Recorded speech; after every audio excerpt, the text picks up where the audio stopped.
성도 여러분 안녕하세요. 매일 하나님 만나 말씀에 만나 공급받는 매일 만나 시간입니다. 하나님의 평강이 여러분의 마음과 가정에 가득하길 축복합니다. 오늘 본문 시편 34편은 1절에서 7절 다윗의 간증, 8절에서 14절 다윗의 교훈, 15절에서 22절 하나님의 구원으로 나눌 수 있습니다. 시편 34편은 다윗의 시로 아비멜렉 앞에서 미친 채 하다가 쫓겨나서 지은 시입니다. 다윗은 사울 왕을 피해 적국인 블레셋으로 도망쳤습니다. 블레셋 왕 아비멜렉은 그를 환영했지만 신하들은 골리앗을 죽인 다윗을 죽이려 했습니다. 그때 다윗은 미친 채 하면서 겨우 목숨을 부지했습니다. 죽음의 위기를 넘긴 다윗은 하나님을 찬양합니다.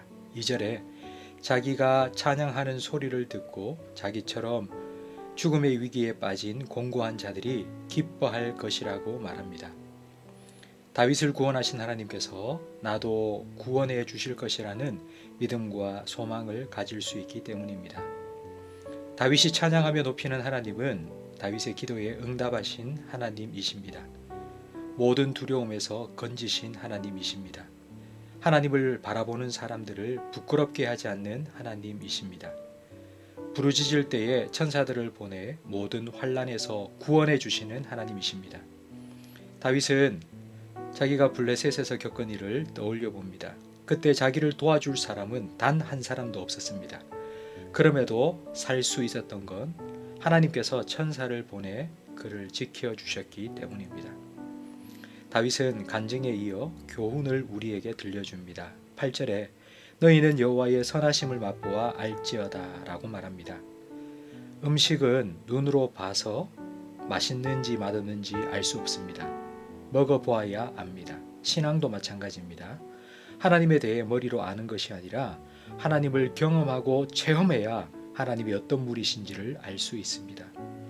하나님이 어떤 분이신지 알기 위해서, 경험하기 위해서 우리는 하나님께 피해야 하고 하나님께 도움을 구해야 하며 기도해야 합니다. 그리고 그 하나님의 은혜를 경험했다면 계속해서 하나님을 경외해야 합니다. 위기의 때만 잠깐 하나님 도와주세요 하고 끝이 아니라 계속 하나님을 경외해야 합니다. 이렇게 지속적으로 하나님을 경외하며 하나님을 찾는 자에게 하나님께서는 부족함 없이 채워주십니다. 11절 말씀처럼 우리 자녀들도 하나님을 경험하고 경외하며 복을 누리며 살도록 가르쳐 주어야 합니다. 하나님을 경외하는 것은 13절 말씀처럼 악한 말과 거짓말을 하지 않고 악을 버리고 선을 행하며 화평을 이루며 사는 것입니다. 하나님은 자기를 경외하며 사는 자를 구원해 주십니다. 반대로 악을 행하는 자는 땅에서 끊으십니다. 사람은 고난과 환난을 당해서 망하는 것이 아니라 죄와 악을 저지르기 때문에 망합니다. 성도들도 살아가며 고난을 많이 겪습니다. 하나님께서는 성도들의 기도를 들으시고 고난에서 건져주십니다. 다윗이 인생 최대 위기를 통해 하나님의 구원을 경험하고 하나님을 더욱 경외하게 된 것처럼 우리도 환난을 통해 하나님을 더 가까이 하고 하나님의 구원을 경험하고 체험하게 될 것입니다. 기도 제목입니다.